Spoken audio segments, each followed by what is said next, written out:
Chug, chug, chug, what's that sound? It's Fergus Ferry on his round. He's happy and merry, a brave little ferry. Fergus never says no. Chug, chug, chug, what's that sound? It's Fergus Ferry on his round. High tide Fergus. Chug, chug, chug. What's that sound? It's Fergus Ferry on his round. Chuff, chuff, chuff. Here comes Lady Jane.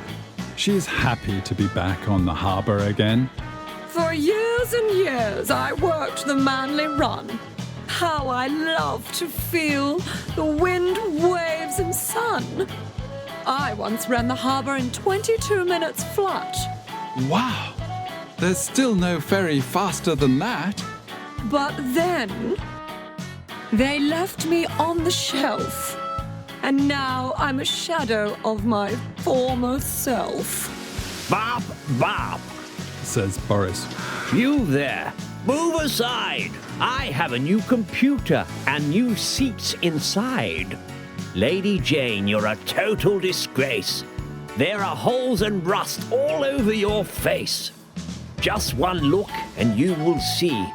There is no finer ferry than me.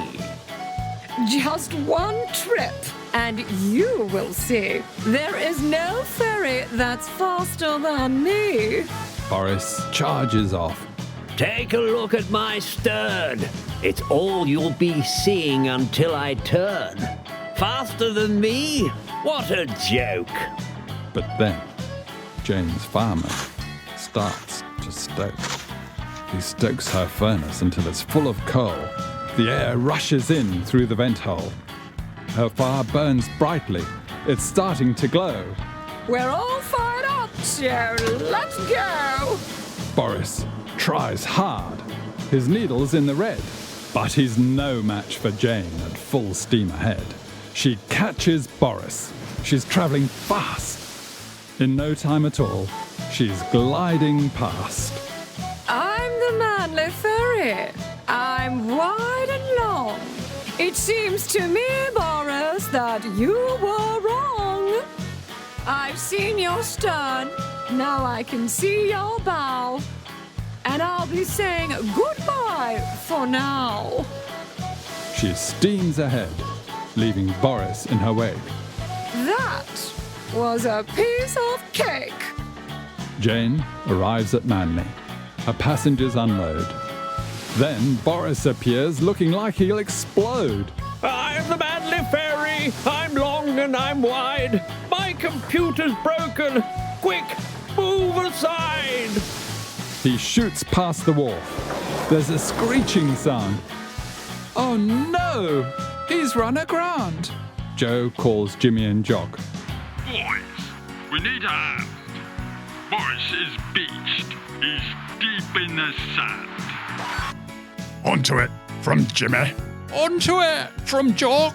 We'll soon get that landlubber back to the dock. They attach their ropes. They're tugging and straining. They're revving their engines, but they're not gaining. Then an SOS comes over the radio. Sorry, Boris, but we have to go. We've just heard that Hydro's engines have blown. And off they go, leaving Boris all alone. Boris isn't well. He's looking pale. They've left me here, just like a beached whale. Then Fergus comes by. He gives Boris a smile. Don't worry, I'll help you in a while. You help me? Don't make me laugh. Yes, I'll be back in an hour and a half. When Fergus comes back, he throws Boris a line. I'll go full ahead, Boris, and then you'll be fine. Fergus's engines strain. They cough and splutter. Then Boris slips free, like a knife through butter. He hits the water and he's back afloat.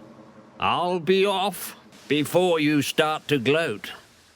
Jimmy and Jock made no difference at all. So how could you move Boris when you're so small? That I moved him isn't surprising. I could do it because the tide was rising. What freed Boris wasn't really me. What freed Boris was the power of the sea. Then Joe takes off his hat and scratches his head, shrugs his shoulders and goes home to bed.